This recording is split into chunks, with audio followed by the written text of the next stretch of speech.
تو چنگیز خان اٹھا ہے کہ 610 میں، اور اس نے تباہی کا ایک ایسا ریلا اس کے ساتھ تھا، ہر چیز کو خس و خاشاک کی طرف بہا کر لے گی۔ 664 میں وہ مرا ہے، اس وقت اس کی عمر 73 برس تھی، 73 سال 4 مہینے۔ اس نے کوئی 25 برس حکومت کی، اور اس نے چنگیزی سلطنت کو ناقابل تسخیر بنا دیا۔ یہ دنیا کا واحد جرنیل ہے، رات بھی بتایا تھا، جس نے شخصی طور پر تنہا سب سے زیادہ فتوحات کی ہیں، اور اس کا کوئی علم عطائی تھا جنگوں کے بارے میں، ملک گیری کے بارے میں، جہاں گیری کے بارے میں، اس کا علم عجب تھا، اس کی برق رفتاری، اس کی ذہن کی تیزی کمال درجے کی تھی۔ قبائل کو ایسے اس نے جوڑ دیا تھا، سب ایک جھنڈے تلے مختلف قبائل جمع ہو گئے تھے، اور دنیا کی ناقابل تسخیر طاقت بنے۔ اور قراقرم صحرائے گوبی میں منگولیا کے پاس ایک بڑا شہر اس نے بنایا، دارالحکومت، جو ساری دنیا کا سب سے بڑا دارالحکومت، اور ان کا بڑا نشانہ مسلمان تھے، مسلمان، کہ مسلمانوں سے زیادتی ہوئی تھی، جس کے بدلے میں چنگیز خان نے ان پر حملہ کیا تھا۔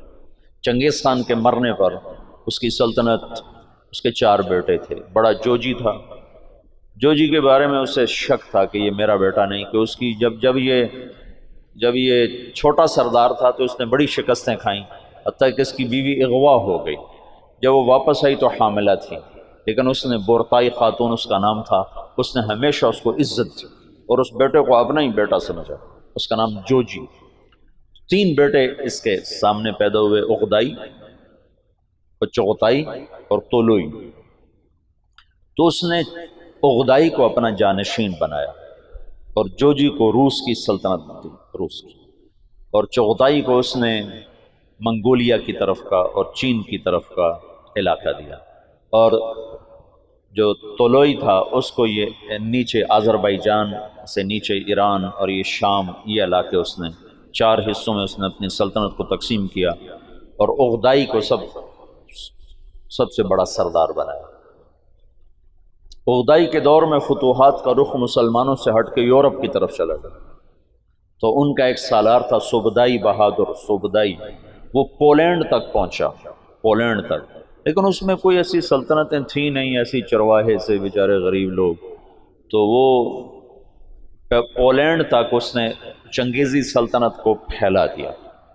اب یہ وہ ہاتھی ہے جس کے سامنے ساری دنیا کے بادشاہ چیونٹی اور چوہے کی طرح، انہیں میدان جنگ میں ہرانے کی کوئی شکل نہیں۔ تو اسلام کی شکل یوں تھا کہ اب بجھا، اب بجھا، اب بجھا، لیکن اللہ نے دین کو باقی رکھنا ہے تو انسانوں کو بھی باقی رکھنا ہے جو مسلمان کہلائیں۔ جب اغدائی مرا ہے تو اس کا بیٹا تھا قیوق، وہ حکمران بنا، وہ بہت رحم دل تھا، اس نے جنگیں روک دیں اور مسلمانوں کو اپنی سلطنت میں شامل کیا، تو اس کی وجہ سے ساری تاتاری سلطنتوں میں مسلمانوں کے بارے میں نرم گوشہ پیدا ہو۔ اب نامعلوم تاریخ کے گمنام سپاہی ہیں جو اتنے غیر معلوم ہیں، اتنے نامعلوم ہیں کہ کسی تاریخ میں ان کا نام تک درج نہیں، ان کی جگہ درج نہیں، جنہوں نے تاتاریوں کو دعوت دینا شروع کی۔ خونخوار قوم ہے، اور تاتاری غریب مسلمانوں کی دعوت سے اسلام قبول کرنا شروع ہو گئے۔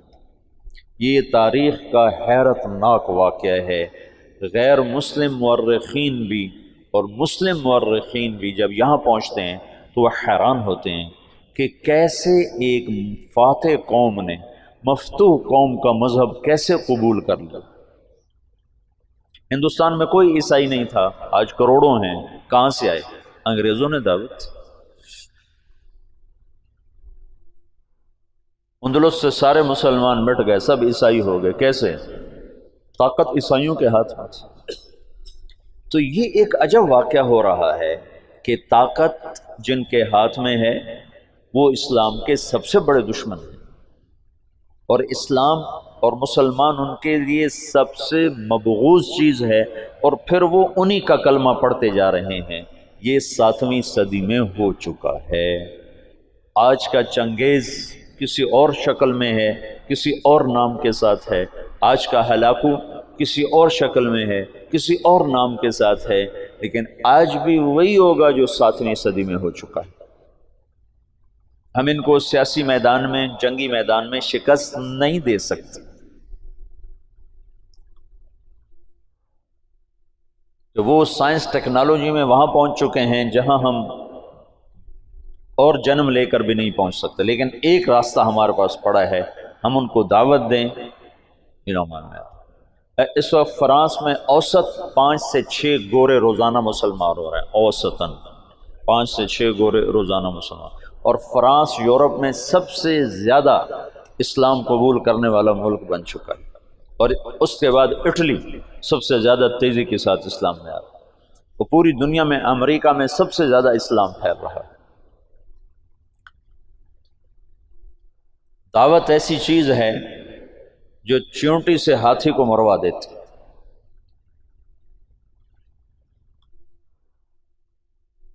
اس کی نرمی سے کچھ دل نرم ہوئے اور اسلام داخل ہونا شروع ہوا۔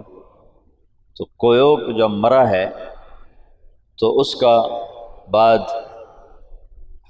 طولوئی کے 4 بیٹے تھے، ایک قبلائی خان، ایک منگو خان، ایک بوکا خان اور ایک ہلاکو خان۔ تو اس وقت جوجی کا بیٹا ایباقا وہ سب سے بڑا سردار تھا تاتاریوں میں۔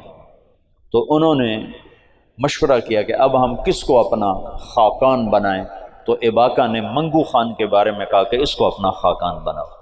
منگو اسلام دشمن تھا، اس کے دور میں بغداد تباہ ہوا ہے۔ جب بغداد پہ حملے کا لشکر نکلا ہے تو یہ جو مسلمان دائی تھے یہ جوجی کی نسل میں اپنا کام دکھا چکے تھے، اور جوجی کا پوتا برکا خان مسلمان ہو گیا۔ ان کی دعوت پر ایک وزیر مسلمان ہوا۔ وزیر کو جب موقع ملتا برکا خان کو اسلام کے فضائل سناتا، اس کو باتیں بڑی اچھی لگتی، پھر وہ پوچھتا تمہیں یہ باتیں کون بتاتا ہے؟ تو پھر وہ بڑے مناسب طریقے سے کہتا کہ یہ مسلمانوں کا دین ہے، یہ مسلمان بتاتے ہیں۔ پھر اس نے کہا مجھے مسلمانوں کا کوئی وفد ملاؤ۔ پھر ایک وفد اس سے ملا، انہوں نے اسلام کی دعوت دی، اسلام کے بنیادی اصول بتائے، تو برکا خان مسلمان ہوا۔ روس آج بھی دنیا کی سب سے بڑی سلطنت ہے، اس وقت بھی روس بہت بڑی سلطنت تھا، تو جتنا روسی مغل تھا اور چنگیزی تھا وہ برکا خان کی برکت سے سارے کا سارا مسلمان ہو گیا، کوئی تلوار نہیں۔ ہلاکو جس نے بغداد کو تہ تیغ کر کے رکھ دیا، 15 لاکھ آدمی ذبح کرتا۔ 658 میں پھر اس نے مصر پہ چڑھے، اس دوران حلب، شام، دمشق اس نے اینٹ سے اینٹ بجا دیا۔ پھر 658 میں وہ دمشق مصر کی طرف حملہ آور ہوا۔ تو مصر پر اور ہندوستان پر، حالانکہ یہ دونوں ملک کے لوگ کو اتنے دلیر نہیں تھے جتنے کہ شام، عراق، یہ جو جنگجو قومیں تو یہاں تھی، عرب، اور مصر تو مخلوط قوم تھی، ہندوستان مخلوط قومیں تھیں، لیکن کوئی اللہ کی قدرت ہے، نہ ہندوستان پہ مغل حاوی ہو سکے نہ مصر پہ حاوی ہو سکے۔ دونوں جگہ ہندوستان والوں نے تو طاقت سے، اور اللہ کی مدد تو دونوں کے ساتھ تھی، اور مصر والوں نے سیاست سے۔ 658 میں ہلاکو خان نے مصر پہ حملے کے لیے فوج نکالی تو اس کا بھائی منگو خان مر گیا۔ منگو کے مرنے پر یہ قانون تھا کہ جو تاتاری جہاں پر ہے، جب خاقان اعظم مر جائے تو سب قراقرم پہنچیں تاکہ اگلے خان کا انتخاب کیا جا سکے، اگلے خاقان کا انتخاب کیا جا سکے۔ تو وہ وہاں سے نکلا، تو اس کی بیوی تھی وہ عیسائی ہو چکی تھی، دوقوزہ، اور اس کا سالار تھا کتبوغا، وہ بھی عیسائی ہو چکا تھا۔ وہ مسلمانوں پر بہت ظلم اٹھاتے تھے، بہت ظلم اٹھاتے تھے، اور ان دونوں نے بڑی کوشش کی کہ ہلاکو خان عیسائی ہو جائے، لیکن وہ عیسائی نہیں ہوا۔ تو انہوں نے اس کی منت کی کہ تم واپس نہ جاؤ، مصر کو فتح کر لو، وہ تو مر گیا، اب تو پہنچ بھی نہیں سکتے ہیں، تو تم بعد میں جانا، پہلے مصر فتح کرو۔ اس نے کہا نہیں، یہ چنگیز خان کا قانون ہے، میں اسے پورا کروں۔ اور اس نے ایک لشکر کا حصہ شام میں چھوڑا، فلسطین میں، اور 2 حصے لے کر وہ واپس چلا گیا قراقرم کی طرف۔ تو اس موقع سے فائدہ اٹھا کر مصر والوں نے خود حملہ کر دیا۔ تو عین جالوت پر 658 میں رمضان میں یہ جنگ لڑی گئی، اور 40 سال کے بعد مسلمانوں کو پہلی فتح نصیب ہوئی۔ اور اس میں قطبوغا گرفتار ہوا، تو وہاں مصر میں اس کو ٹکڑے ٹکڑے کر کے ختم کیا گیا، پر وہ ایسا کم وقت تھا کہ بوٹی بوٹی ہو گئے، پر اس نے سی نہیں کی، اف نہیں کی۔ انہوں نے کہا کیا تاتاری عورتوں نے بچے جننے بند کر دیے جو میرا کوئی بدلہ نہ لے گا؟ میرا بدلہ لینے والے ضرور آئیں گے، لیکن اللہ نے وہ موقع نہ دیا۔ برقع خان ایمان لا چکا ہے۔ جب ہلاکو چلا ہے، وہ قراقرم کے قرولتائی اس کو کہتے تھے، قرولتائی کانفرنس، اس کانفرنس کے لیے چلا ہے، تو اس وقت قبلائی تو لوئی کے 4 بیٹے تھے، تو منگو بنا تھا، تو منگو کی جگہ بوقا خان موجود تھا قراقرم میں، وہ خود ہی خاقان بن گیا۔ تو قبلائی کو پتہ چلا، تو وہ پھر فوج لے کر آیا، اور اس نے اپنے بھائی کے ساتھ پہلی دفعہ تاتاری آپس میں لڑنا شروع ہوئے، اور ان کی ہیبت میں کمی آئی، اور قبلائی خان نے بوقا کو شکست دی اور قراقرم پہ قبضہ کیا۔ پھر ان بھائیوں میں آپس میں بہت لڑائیاں ہوتی رہیں تخت کے لیے۔ آخر میں قبلائی خان غالب آیا، اور اس نے اپنے بھائی کو قید کر لیا، پھر قید میں وہ مر گیا بوقا، اور اس نے قراقرم کی بجائے چین کو اپنا دارالحکومت بنایا، چین فتح کیا اور چین کو اپنا دارالسلطنت بنایا۔ جب ان جنگوں سے فارغ ہوئے تو ہلاکو خان نے حملہ کیا مصر پر، تو برقع خان کو خط لکھا رکن الدین بیبرس نے کہ تم ہماری مدد کرو، تم بھی مسلمان ہو، ہم بھی مسلمان۔ تو پھر برقع خان نے ہلاکو کو خط لکھا کہ تم مسلمانوں پہ حملہ نہ کرو، ورنہ میں تم پہ حملہ کروں گا۔ تو ہلاکو نے اسے خط لکھا کہ تم نے چنگیز کا قانون نہیں پڑھا کہ تاتاری آپس میں نہیں ٹکرایا کرتے؟ تو اس نے اس کو جواب دیا کہ وہ بھی کافر تھا، تو بھی کافر ہے، تو حملہ کرے گا میں تیرے اوپر حملہ کروں۔ جب وہ مصر پہ حملہ آور ہوا تو برقع خان ہلاکو پہ حملہ آور ہوا، تو اس نے ہلاکو کو شکست دی، اور مصر اس تسلط سے نکل گیا۔ پھر ان دونوں بھائیوں کی، چچا زاد بھائیوں کے آپس میں لڑائیاں ہوئیں، جس میں ہلاکو کو آخر میں شکست ہوئی، اور اس غم سے وہ بھی 42 سال کی عمر میں فالج کے مرض سے مر گیا۔ اس کا پوتا ہلاکو کا پوتا نکودار اس کا نام تھا، پہلے وہ عیسائی ہوا، عیسائی، اور اس نے اپنا نام نکودار رکھا۔ یہ نکودار خاقانی نام نہیں ہے، لیکن بعد میں اللہ نے اس کو اسلام کی دولت دی تو مسلمان ہو کر اس نے نام احمد خان رکھا۔ ہلاکو کی نسل میں اسلام داخل ہو گیا، کوئی تلوار نہیں چلی۔ کون گمنام تھے جنہوں نے ان کو دعوت دی؟ تبلیغ کی طاقت بتا رہا ہوں۔ یہ جو جوشیلے لوگ ہیں نا تحریکوں، ایک تبلیغ سے کیا ہوگا، صرف تبلیغ سے کیا ہوگا، نری تبلیغ سے کیا ہوگا، نرے بستر اٹھانے سے کیا ہوگا، یہ بتا رہا ہوں کہ نری تبلیغ سے کیا ہوا۔ 7ویں صدی کے چنگیز کلمہ پڑھ گئے، آج کے چنگیز بھی کلمہ پڑھیں گے، زندہ رہو گے تو دیکھو گے۔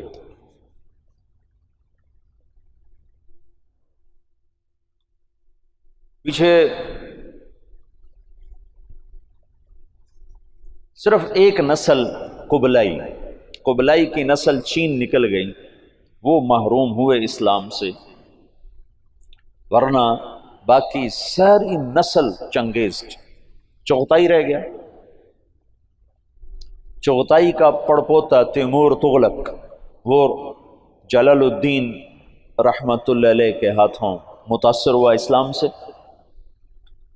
اور ان کے بیٹے رشید الدین کے ہاتھوں اس نے کلمہ پڑھا۔ وہ اس وقت منگولیا کی طرف حکمران تھے۔ تو یہ آخری تاتاریوں کا قلعہ باقی تھا، تو اس میں ایک آدمی نے سراغ کیا، ایک آدمی رشید الدین، جلال الدین رشید الدین۔ تیمور تغلق شکار کو نکلا، تو آگے جلال الدین مل گئے راستے میں، تو ان مسلمانوں کی شکل حلیہ تو پہچانا جاتا کہ یہ مسلمان مل گیا، آج تو میرا دن خراب گزرے گا۔ کہنے لگا تم سے تو ہمارا کتا ہی اچھا ہے۔ تو جلال الدین کہنے لگے ہاں واقعی اگر میں ایمان پہ نہ مروں تو تیرا کتا ہی اچھا ہے۔ تو تیمور کہنے لگا ایمان کیا ہوتا ہے؟ تو انہوں نے اس کو دعوت دی، اس کا ایسے دل پہ پڑی، کہنے لگا ابھی میں ولی عہد ہوں، جب بادشاہ بنوں نا تو مجھے ملنے آنا۔ ان کے ولی عہد بادشاہ بننے سے پہلے جلال الدین رحمۃ اللہ علیہ کا انتقال ہو گیا۔ انہوں نے اپنے بیٹے رشید الدین سے فرمایا کہ جب تو سنے تیمور بادشاہ بنا ہے تو جا کے اسے میرا پیغام دینا۔ یہ پہنچے اس کے بادشاہ بننے پر، تو اس تک رسائی نہیں ہو سکی، بڑی کوشش کی، کسی نے دربار میں جانے نہیں دیا۔ تو انہوں نے ایک دن کیا کیا، اس کے محل کے قریب جا کر، یہ سورج کی پوجا کرتے تھے، تو سورج نکلنے والا تھا تو انہوں زور سے اذان دی، تو تیمور کے کانوں میں آواز پڑی، عجب، ان کا یہ کون کیا کہہ رہا ہے؟ نہ آشنا آواز نہ آشنا کلمات کا، پکڑو اسے۔